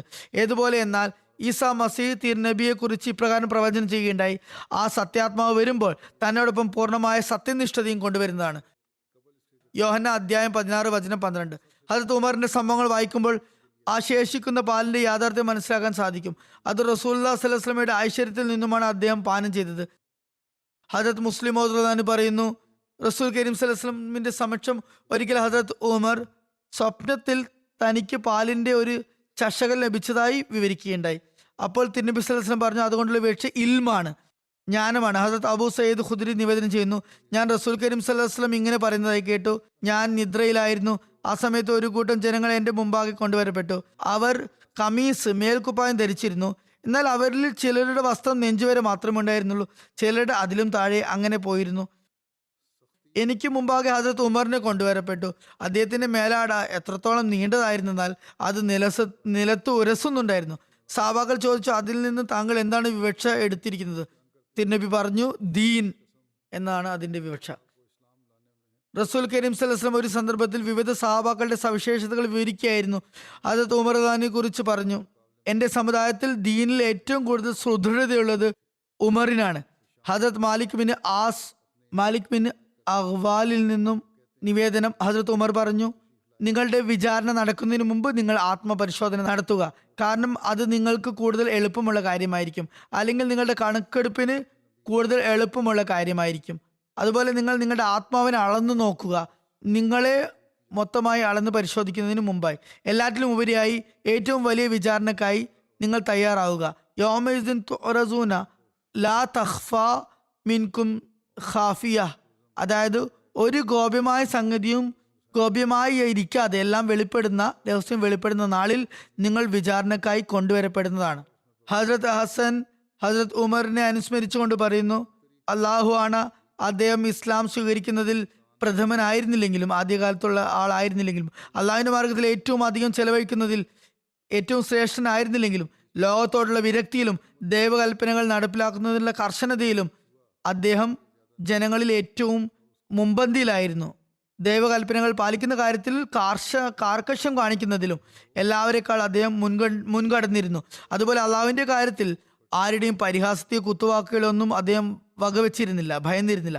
ഹദ്രത്ത് സഅദ് ബിൻ അബി വക്കാസ് വിവരിക്കുന്നു, അള്ളാഹു ആണ് ഹദ്രത്ത് ഉമർ ബിൻ ഖത്താബ് ഇസ്ലാം സ്വീകരിച്ച കാര്യത്തിൽ ഞങ്ങളെക്കാൾ മുമ്പിൽ ആയിരുന്നില്ലെങ്കിലും അദ്ദേഹം ഏത് കാര്യത്തിലാണ് ഞങ്ങളെക്കാൾ ശ്രേഷ്ഠനാണെന്ന് ഞാൻ മനസ്സിലാക്കി. അത് അദ്ദേഹം ഞങ്ങളെക്കാൾ കൂടുതൽ ഭയഭക്തി ഉള്ളവനും ലൗകിക വിരക്തി ഉള്ളവനുമാണെന്നതാണ്. ഹിഷാം ബിൻ ഉർവ തന്റെ പിതാവിൽ നിന്ന് നിവേദനം ചെയ്യുന്നു, പറയുന്നു, ഹദ്രത്ത് ഉമർ സിറിയയിൽ പോയിരുന്ന സമയത്ത് ധരിച്ചിരുന്ന അദ്ദേഹത്തിന്റെ മേൽക്കുപ്പായം പിന്നിൽ നിന്നും കീറിയതായിരുന്നു. അത് കട്ടിയുള്ളതും നിലത്ത് തട്ടുന്ന രീതിയിൽ നീളമുള്ളതുമായിരുന്നു. ഇങ്ങനെയുള്ള മേൽക്കുപ്പായങ്ങൾ റോമുമായി ചേർത്തിയും പറയാറുണ്ട്, റോമൻ മേൽക്കുപ്പായം എന്നും പറയാറുണ്ട്. എന്തായാലും അദ്ദേഹം ഈ വസ്ത്രം അസ്രിയാത്ത് വാസികളുടെ അടുക്കലേക്കോ അതോ ഏലാവാസികളുടെ അടുത്തേക്കോ അയച്ചു. ഇത് സിറിയയിലെ പട്ടണങ്ങളാണ്. സിറിയയോട് ചേർന്ന് കിടക്കുന്ന ചെങ്കടലിന്റെ തീരത്തുള്ള പട്ടണമാണ് ഏല. എന്തായാലും നിവേദകൻ പറയുന്നു, അവർ ഈ മേൽക്കുപ്പായത്തെ അലക്കി അതിനുമേൽ കീറലുകൾ തുന്നിച്ചേർത്തു. എന്നിട്ട് ഹദ്രത്ത് ഉമറിന് വേണ്ടി കിബ്തരി മേൽക്കുപ്പായം തയ്യാറാക്കുകയും ചെയ്തു. കിബ്തരി എന്നാൽ പഞ്ഞുകൊണ്ടുണ്ടാക്കിയ വെള്ള നിറത്തിലുള്ള മാർദ്ദവമേറിയ തുണിയാണ്. എന്നിട്ട് അവർ ഈ രണ്ട് മേൽക്കുപ്പായങ്ങളും കൊണ്ട് ഉമറിന്റെ സമക്ഷം ഹാജരാകുകയും അദ്ദേഹത്തിന് കുബുത്തിരി മേൽക്കുപ്പായം നൽകുകയും ചെയ്തു. ഹസരത്ത് ഉമർ ഈ മേൽക്കുപ്പായം പിടിച്ച് തൊട്ടു നോക്കിയോട് പറഞ്ഞു, ഇത് വളരെ മാർദ്ദവമുള്ളതാണല്ലോ. എന്നിട്ട് അത് ആ വസ്ത്രം കൊണ്ടുവന്ന വ്യക്തിയുടെ അടുത്തേക്ക് തന്നെ എറിഞ്ഞു. എന്നിട്ട് എനിക്ക് എൻ്റെ മേൽക്കുപ്പായം തന്നെ തരൂ, അത് വിയർപ്പിനെ നന്നായി വലിച്ചെടുക്കുന്ന വസ്ത്രമാണ് എന്ന് പറഞ്ഞു. നിങ്ങൾ തുന്നിച്ചേർത്ത കീറിയതാണെങ്കിലും അത് തന്നെയാണ് എനിക്ക് നല്ലതെന്ന് പറഞ്ഞു. ഹജറത്ത് അനസ് ബിൻ മാലിക് നിവേദനം ചെയ്യുന്നു, ഹജറത്ത് ഉമർ ബിൻ ഖത്താബ് ഖലീഫ ആയിരുന്നപ്പോൾ ഞാൻ അദ്ദേഹത്തെ ഈ അവസ്ഥയിൽ കാണുകയുണ്ടായി. അദ്ദേഹത്തിന്റെ ഇരു തോളുകൾക്കുമിടയിലുള്ള വസ്ത്രഭാഗത്ത് തോലുകൊണ്ട് കഷ്ണം തുന്നിച്ചേർത്തിരുന്നു. മറ്റൊരു നിവേദനത്തിൽ വന്നിരിക്കുന്നു, ഹജറത്ത് അനസ് നിവേദനം ചെയ്യുന്നു, ഹജറത്ത് ഉമറിന്റെ തോളുകൾക്കിടയിലുള്ള വസ്ത്രഭാഗത്ത് തോലുകൊണ്ട് 4 തുന്നലുകൾ ചേർത്ത് പിടിപ്പിച്ചിരുന്നു. എന്തായാലും ഹജറത്ത് ഉമറിന്റെ അനുസ്മരണം ഇനിയും തുടർന്നാണ്. ഇൻഷാ അല്ലാഹ് കൂടുതൽ വിവരണങ്ങൾ പിന്നീട് ഉണ്ടാകുന്നതാണ്. ഇപ്പോൾ ഞാൻ ഒരു മർഹൂമിനെ കുറിച്ച് അനുസ്മരിക്കുന്നതാണ്.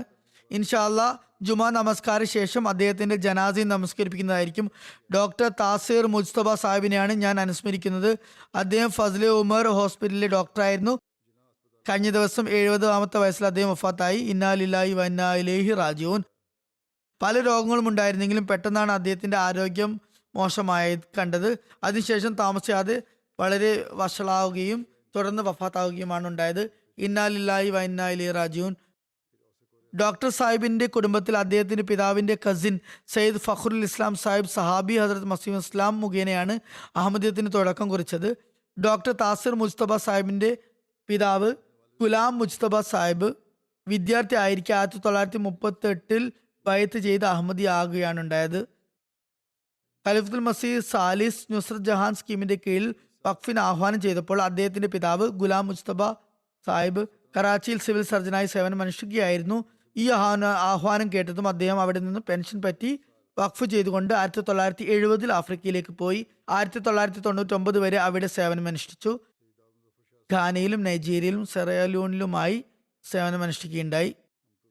ഡോക്ടർ താസിർ മുജ്തബ സാഹിബും തന്റെ മെഡിസിൻ പഠനം പൂർത്തിയാക്കിയതിനു ശേഷം ഏതാണ്ട് 2 വർഷത്തോളം ആർമിയിൽ സേവനമനുഷ്ഠിച്ചു. ശേഷം സിവിൽ ഹോസ്പിറ്റൽ കറാച്ചിയിൽ ജോലി ചെയ്തു. അവിടെ നിന്നും ജിന്ന ഹോസ്പിറ്റലിൽ കറാച്ചിയിൽ ജോലി ചെയ്തു. 1982 അദ്ദേഹം 3 വർഷത്തേക്ക് വഖഫ് ചെയ്ത് ഘാനയിലേക്ക് പോയി. അവിടെ ടെച്ചിമാൻ ഹോസ്പിറ്റലാണ് നിയമിതനായത് ആദ്യമായി. പിന്നീട് ഓസെക്കോറെ ഹോസ്പിറ്റലിൽ സേവനമനുഷ്ഠിച്ചു. ആ ഹോസ്പിറ്റൽ അദ്ദേഹത്തിന്റെ പിതാവാണ് തുടങ്ങിയത്. അദ്ദേഹം തന്റെ പിതാവിനോടൊപ്പം 3 വർഷം സേവനമനുഷ്ഠിച്ചു. പിതാവിൽ നിന്നും സർജറി പഠിക്കുകയും ചെയ്തു. വളരെ മികച്ച സർജൻ ആയിരുന്നു. ഘാനയിൽ ഡോക്ടർ താസിർ മുജ്തബ സാഹിബ് ഏതാണ്ട് 23 വർഷം സേവനമനുഷ്ഠിച്ചു. അതിനുശേഷം 17 വർഷം ഫസ്ലെ ഉമർ ഹോസ്പിറ്റൽ റബോയിൽ അദ്ദേഹം സേവനമനുഷ്ഠിച്ചു. അങ്ങനെ ആകെ 40 വർഷക്കാലം അദ്ദേഹത്തിന് സേവനത്തിലുള്ള തൗഫീഖ് ലഭിച്ചു. അദ്ദേഹം വിവാഹം കഴിച്ചത് സയ്യിദ് ദാവൂദ് മുസഫർ ഷാ സാഹിബിന്റെയും സാഹിബ്സാദി അമത്തുൽ ഹക്കീം സാഹിബയുടെയും മകളായ അമത്തു റൌഫ് സാഹിബയെയാണ്. അമത്തുൽ ഹക്കീം സാഹിബ ഹജരത്ത് മുസ്ലിം മൗദ് റഹ്ലാനുവിന്റെ മകളായിരുന്നു. ഡോക്ടർ താസിർ മുജ്തബ സാഹിബിന്റെ സാഹിബിന് ഒരു മകനും ഒരു മകളാണുള്ളത്. അദ്ദേഹത്തിന്റെ ഭാര്യ അമത്തു റൌഫ് പറയുന്നു, അദ്ദേഹം രോഗിയായ സമയത്ത് ഞാൻ അദ്ദേഹത്തെ സന്ദർശിച്ചപ്പോൾ അദ്ദേഹം എന്നോട് ഇപ്രകാരം പറഞ്ഞു, ഹുസൂറിന് എൻ്റെ സലാം എത്തിക്കുക. അങ്ങനെ എനിക്ക് സലാം എത്തിക്കപ്പെട്ടു. അവർ പറയുന്നു, ആ സമയത്ത് അദ്ദേഹം മരണത്തോടടുത്ത ഒരു വ്യക്തി സലാം പറയുന്ന നിലയിലായിരുന്നു സംസാരിച്ചിരുന്നത്. തുടർന്ന് എഴുതുന്നു, ഘാനയിൽ ഒരിക്കൽ അദ്ദേഹം വളരെയധികം അസുഖബാധിതനായി വളരെ പ്രയാസത്തോടെ രാത്രി കഴിച്ചു കൂട്ടി. വളരെ അപകടകരമായ നിലയായിരുന്നു.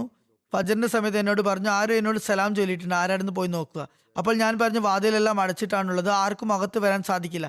ഒരു മണിക്കൂറിന് ശേഷം വീണ്ടും എന്നോട് പറഞ്ഞു, സലാം ചൊല്ലുന്നതായി വീണ്ടും എനിക്ക് കേൾക്കാൻ സാധിച്ചു. ആരോ സലാം പറഞ്ഞിട്ടുണ്ട്. അതിനുശേഷം അള്ളാഹിന്റെ അനുഗ്രഹത്താൽ അദ്ദേഹത്തിന്റെ ആരോഗ്യം മെച്ചപ്പെട്ടു തുടങ്ങി. അങ്ങനെ അദ്ദേഹത്തിന് ഘാനയിൽ വെച്ച് ആരോഗ്യം വീണ്ടും കിട്ടി. തുടർന്ന് പറഞ്ഞു, ഞാൻ അദ്ദേഹത്തിന് വേണ്ടി ദുആ ചെയ്തപ്പോൾ അദ്ദേഹത്തിന്റെ ആയുസ് നീട്ടി കിട്ടി എന്ന് എനിക്ക് ബോധനമുണ്ടായി. പറയുന്നു, വളരെ വിനയാന്വിതനും നിസ്വനുമായിരുന്നു. ആരും ഒരിക്കലും ഉപദ്രവിക്കുന്ന വ്യക്തിയായിരുന്നില്ല. ഒരിക്കലും ആരെയും കുറ്റം പറയുകയോ പരിദോഷണം പറയുകയോ പരാതിപ്പെടുകയോ ചെയ്തിട്ടില്ല.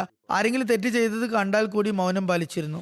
അദ്ദേഹത്തിന്റെ സഹോദരനായ ഡോക്ടർ സാഹിബ് പറയുന്നു, അദ്ദേഹം പരിശോധന സമയം അവസാനിച്ച ശേഷവും രോഗികളെ തുടർച്ചയായി പരിശോധിക്കുമായിരുന്നു. മറ്റുള്ള ഡോക്ടർമാർ അദ്ദേഹത്തെ പോലെ അധികം രോഗികളെ പരിശോധിച്ചിരുന്നില്ല. കുറച്ച് രോഗികളെ മാത്രമായിരുന്നു പരിശോധിച്ചിരുന്നത്. അദ്ദേഹം ചോദിച്ചാൽ ഇപ്രകാരം പറയുമായിരുന്നു: രോഗികൾ ചികിത്സയ്ക്കായല്ലേ ഈ ആശുപത്രിയിൽ വരുന്നത്, അവർക്ക് പരിശോധന ലഭിക്കാതെ അവർ തിരിച്ചു പോകുന്നതിന് നല്ലത് ഞാൻ അവരെ പരിശോധിക്കുന്നതാണ്. അങ്ങനെ ബാക്കി ഡോക്ടർമാരുടെ ഭാരവും സ്വയം വഹിച്ചിരുന്നു. വളരെ മാന്യപ്രകൃതനായിരുന്നു, അല്പഭാഷയായിരുന്നു. സെക്യൂരിറ്റിക്കാരും ഹോസ്പിറ്റൽ ജീവനക്കാരും എല്ലാം പറയുന്നത് എപ്പോൾ ഞങ്ങളെ കണ്ടാലും ചിരിച്ചും കുശലാന്വേഷണം നടത്തിയും മാത്രമേ പോയിട്ടുണ്ടായിരുന്നുള്ളൂ. പൊതുവെ എല്ലാ രോഗികളോടും, പ്രത്യേകിച്ച് അഹമ്മദികളോടും വളരെ നല്ല നിലയിൽ പെരുമാറിയിരുന്നു. ഹോസ്പിറ്റൽ സമയത്തിന് ശേഷം അദ്ദേഹത്തെ സമീപിക്കുന്ന രോഗികളോട് മിക്കവാറും ഫീസ് വാങ്ങിയതേയില്ല. ജാമിയ അഹമ്മദിയ റബുവയിലെ പ്രിൻസിപ്പൽ മുബഷിർ സാഹിബ് എഴുതുന്നു: ചിലപ്പോഴൊക്കെ അദ്ദേഹത്തോടൊപ്പം ഇരിക്കാൻ എനിക്ക് സൗഭാഗ്യമുണ്ടായിട്ടുണ്ട്. വളരെ കുറച്ച് സംസാരിക്കുന്ന വ്യക്തിയായിരുന്നു. വളരെ സൗമ്യനും സ്നേഹവാത്സല്യങ്ങൾ പ്രകടിപ്പിക്കുന്നതിനും വിനയാനിതനായി സംസാരിക്കുന്ന വ്യക്തിയുമായിരുന്നു. പറയുന്നു: എളിമയിലും താഴ്മയിലും ലാളിത്യത്തിലും അദ്ദേഹത്തെക്കാൾ മുൻപന്തിയിലുള്ള ഒരാളെയും ഞാൻ കണ്ടിട്ടേയില്ല. പറയുന്നു: ആശുപത്രിയിൽ വെച്ച് ഞാൻ ആളുകൾ അദ്ദേഹത്തെ പുകഴ്ത്തുന്നത് കണ്ടിട്ടുണ്ട്. പ്രത്യേകിച്ച് ദരിദ്രർ അദ്ദേഹത്തെ ഒരുപാട് പ്രശംസിക്കാറുണ്ട്. ചില സംഭവങ്ങൾ കേട്ടാൽ ഞങ്ങൾക്ക് അസൂയ തോന്നിപ്പോകും. ഞങ്ങളുടെ ഹോസ്പിറ്റലിൽ ഇത്തരം ഡോക്ടർമാരുണ്ടല്ലോ എന്ന അതിയായ സന്തോഷവും ഉണ്ടാകാറുണ്ട്. തുടർന്ന് പറയുന്നു: മുമ്പ് പറഞ്ഞതുപോലെ ഡോക്ടർ സാഹിബ് രോഗികളെ പരിശോധിക്കുന്നത് പരിശോധന സമയം കഴിഞ്ഞാലും തുടർന്നു കൊണ്ടിരുന്നു. ഡോക്ടർ തൻ്റെ റൂമിൽ നിന്നും പരിശോധനയൊക്കെ അവസാനിപ്പിച്ച് ഇറങ്ങി പുറത്തു പോകുമ്പോഴും രോഗികൾ പിന്നീട് വരുന്നതായി കണ്ടാൽ അവരെയും കൂട്ടി അവരെ അതുവരെ കാത്തിരുന്നത് പോലെ കൊണ്ടുപോയി പരിശോധിക്കുമായിരുന്നു. ദരിദ്രരെ വളരെയധികം പരിപാലിച്ചിരുന്ന ഒരു വ്യക്തിയായിരുന്നു. അദർ സുബൈർ സാഹിബ് ഇവിടെ ജർമ്മനിയിൽ ഹ്യൂമാനിറ്റി ഫസ്റ്റ് ചെയർമാനാണ്. പറയുന്നു: ഞാൻ 2004 ആഫ്രിക്ക സന്ദർശനം നടത്തിയപ്പോൾ ഗാനയിലും മറ്റുള്ള സ്ഥലങ്ങളിലും എൻ്റെ കൂടെ ഡോക്ടർ സാഹിബ് ഉണ്ടായിരുന്നു. ബെനിലും പോയിരുന്നു. അത്തർ സുബൈർ സാഹിബ് പറയുന്നു: ഡോക്ടർ സാഹിബ് ഒരു സ്ത്രീയെ കാണുകയുണ്ടായി.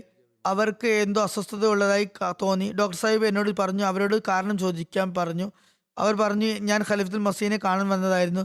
എൻ്റെ കയ്യിൽ ഉണ്ടായിരുന്നതെല്ലാം ചിലവായി. തിരിച്ചു പോകാനുള്ള പൈസ എൻ്റെ പക്കലില്ല. ഡോക്ടർ സാഹിബ് പറഞ്ഞു, അവർക്ക് 30,000 ഫ്രാങ്ക് സീഫ നൽകുക.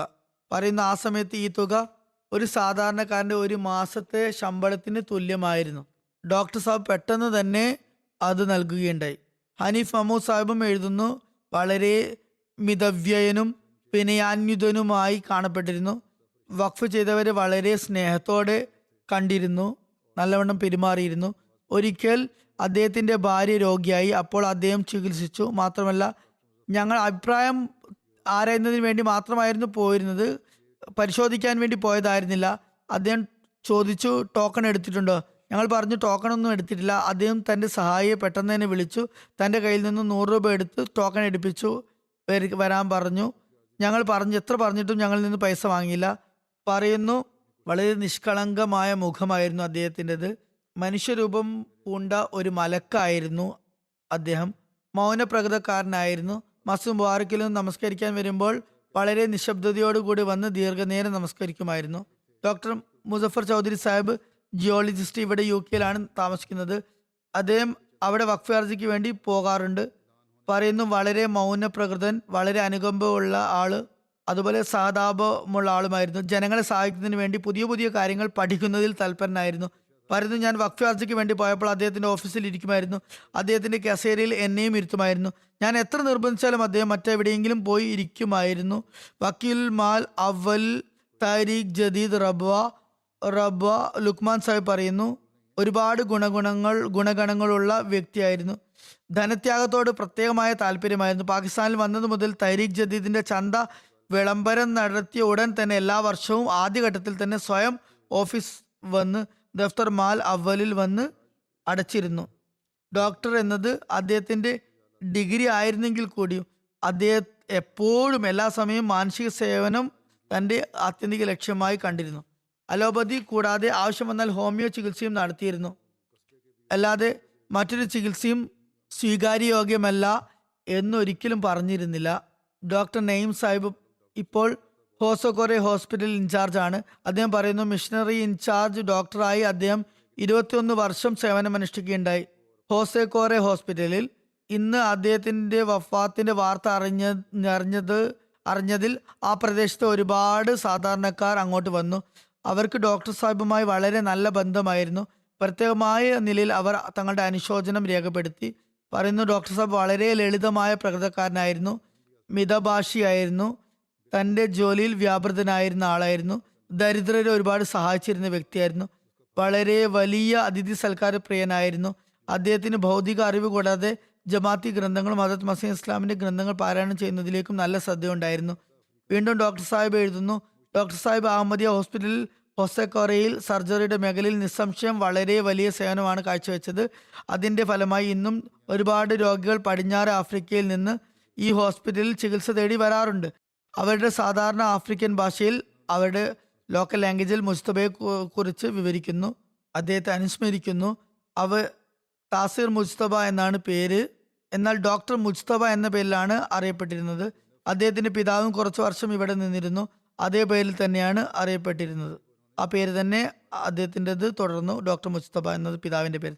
അദ്ദേഹം ഹോസ്പിറ്റലിന്റെ കോമ്പൗണ്ടിൽ സുന്ദരമായ ഒരു പള്ളിയും പണിതു. ചുരുക്കത്തിൽ ഡോക്ടർ സാഹിബ് നിസ്വാർത്ഥനായ സൃഷ്ടി സേവനം ചെയ്യുന്ന ഒരു വ്യക്തിയായിരുന്നു. തന്റെ ജോലി ഇതിനു വേണ്ടി അദ്ദേഹം ഉപയോഗിച്ചിരുന്നു.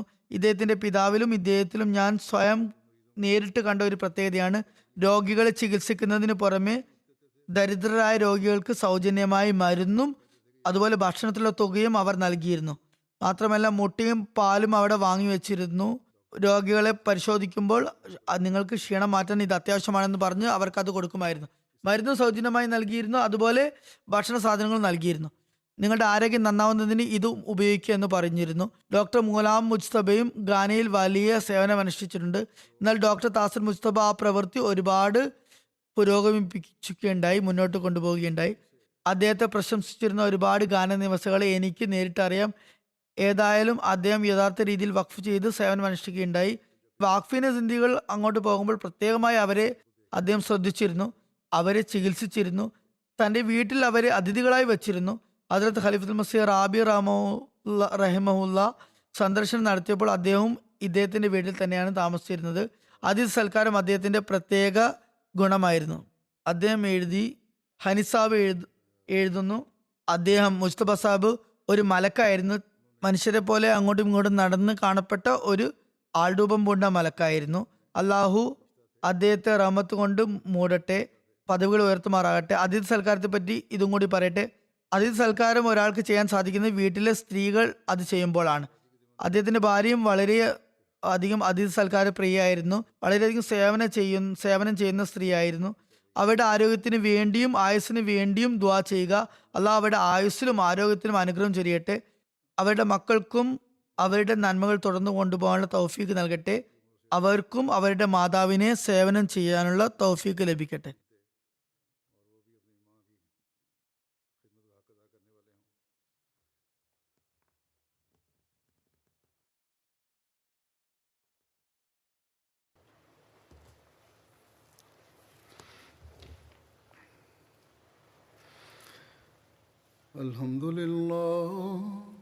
الحمد لله نحمده ونستعينه ونستغفره ونؤمن به ونتوكل عليه ونعوذ بالله من شرور أنفسنا ومن سيئات أعمالنا من يهده الله فلا مضل له ومن يضلل فلا هادي له ونشهد أن لا إله إلا الله ونشهد أن محمدا عبده ورسوله عباد الله رحمكم الله إن الله يأمر بالعدل والإحسان وإيتاء ذي القربى وينهى